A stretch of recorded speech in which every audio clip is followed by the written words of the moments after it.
চা খাইতে বাটি লাগে না মগ লাগে? মনে হয় বাটি লাগে। সেটা আর কি গল্প করে চলুন। আসসালামু আলাইকুম, সবাই কেমন আছেন? আশা করি ভালো আছেন। আমি আল্লাহর রহমতে অনেকটা ভালো আছি।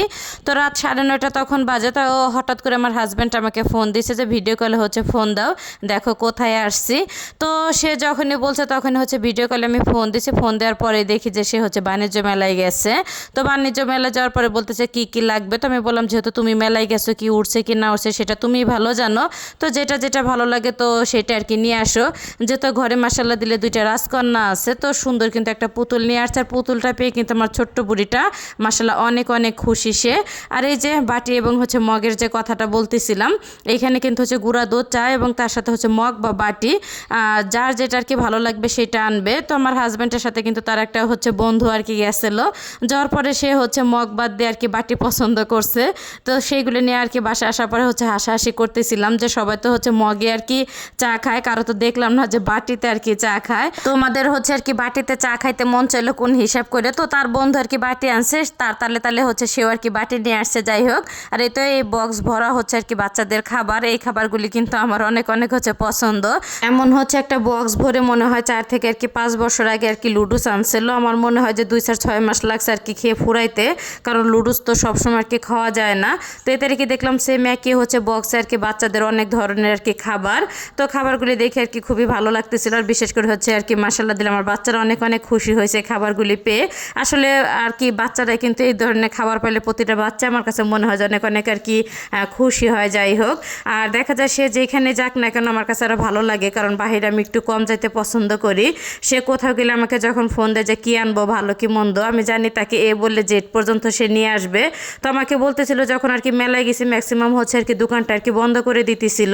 তো আর কি বললাম যে হচ্ছে পরবর্তীতে আবার একদিন যাবা, যে হচ্ছে যা যা আর কি ভালো লাগে নিয়ে আসে, সমস্যা নাই। তো বললো যে ম্যাক্সিমাম আর কি দোকান বন্ধ করে দিছে, তো টুকিটাকি কয়েকটা আর কি দোকান খোলা ছিল। তো যা যা আর কি পাইছি সেটা আর কি নিয়ে আসছি। যাই হোক, সেটা হচ্ছে আপনাদের সাথে আর কি শেয়ার করলাম। আর এদিকে হচ্ছে আর কি রান্না বান্নাতে চলে আসলাম। তো আজকে হচ্ছে আর কি রান্না করবো পাঙ্গাস মাছ রান্না করবো সবজিদের সাথে, হচ্ছে একটু শাক আর কি ভাজি করব। তো পালং শাক হচ্ছে আর কি ভাজি করবো। পালং শাকটা অনেক অনেক খাইতে মন চাইতেছিল। আর যাই হোক, এদিকে কিন্তু হচ্ছে মাছটা আর কি ভাজা আমার হয়ে গেছে। এখন হচ্ছে বেগুনগুলি আর কি ভেজে আমি তুলে নিতেছি। তো মোটা সাইজের হচ্ছে বড় একটা বেগুন আর কি আমি ডুমডুম করে হচ্ছে আর কি ভেজে হচ্ছে আর কি তো তুলে নিলাম। তো ভাজাভাজির আর কি পর্বটা হচ্ছে শেষ হয়ে গেছে। তো তেলটা কিন্তু হচ্ছে গরম হয়ে গেলে এখানে পেঁয়াজ বাটার সাথে কিন্তু হচ্ছে কয়েকটা কাঁচামরিচ আর কি ব্লেন্ডার করে নিছি আমি। সাথে হচ্ছে বেশ আর কি কিছুটা হচ্ছে আদা রসুন বাটা দিয়ে দিলাম, যেহেতু আর কি মাছের ব্যাপার, এই ক্ষেত্রে হচ্ছে আদা রসুন তো দিতেই হবে। আর আমি আর কি টুকিটাকি প্রতিটা তরকারির ভিতরে আর কি হচ্ছে আদা রসুন ছাড়া আমি খাইতেও পারি না।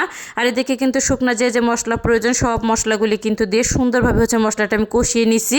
আর এই তো সবজিগুলি দিয়ে দিলাম। আর এই দেখুন কি কাণ্ড, সব বেগুনি হচ্ছে আমি আর কি ভেজে নিছি। তো একটা বেগুন আর কি থেকে গেছিলো, তো কি আর করবো, এই সবজির সাথে হচ্ছে দিয়ে দিলাম। এই তো এখন কিন্তু হচ্ছে আর কি সবজির সাথে সুন্দরভাবে মশলাটা আমি মিশিয়ে নিলাম। এখন স্বাদ মতন একটুখানি লবণ দিয়ে আর হচ্ছে পানি দিয়ে দিব, যাতে সুন্দরভাবে সবজিগুলো আর কি সেদ্ধ হয়ে যায়।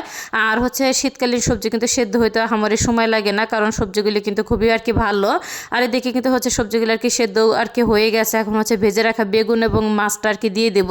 তো দেওয়া হয়ে গেলে হালকাভাবে আর কি নেড়ে চেড়ে আমি নিব, কারণ হচ্ছে পাঙ্গাস মাছ তো অতিরিক্ত দেখা যেতেছে জোরে জোরে হচ্ছে নাড়াচাড়া দিতে গেলে অনেক সময় মাছগুলি আর কি ভেঙে যেতে পারে। এর জন্য হচ্ছে হালকাভাবে আর কি নেড়ে চেড়ে নেব। তো নাড়াচাড়া হয়ে গেলে কিন্তু এখন হচ্ছে আর কি ঝোলের জন্য পরিমাণ মতন পানি দিয়ে তো অপর চুলা আর কি আমি বসিয়ে দেবো। যাই হোক, আর এই তো এদিকে কিন্তু হচ্ছে শাকটা আর কি আমার প্রায় আর কি সেদ্ধ হয়ে গেছে। এখন কিন্তু পেঁয়াজ রসুন কাঁচামরিচটা দিয়ে দিলাম। আর পালং শাক খেতে কে কে পছন্দ করেন অবশ্যই কিন্তু কমেন্ট করে জানাতে পারেন। আর পালং শাকটা কিন্তু খেতে আমার অনেক অনেক ভালো লাগে। আর এই তো এখানে কিন্তু হচ্ছে শাকটা সুন্দরভাবে আর কি আমি ফোড়ন দিয়ে নিতেছি। আর শুকনো মরিচ দিয়ে ফোড়ন তো দিতে হবে, কারণ শুকনো মরিচ ছাড়া কিন্তু শাক ফোড়ন দিলে একদমই আর কি খেতে ভালো লাগে না।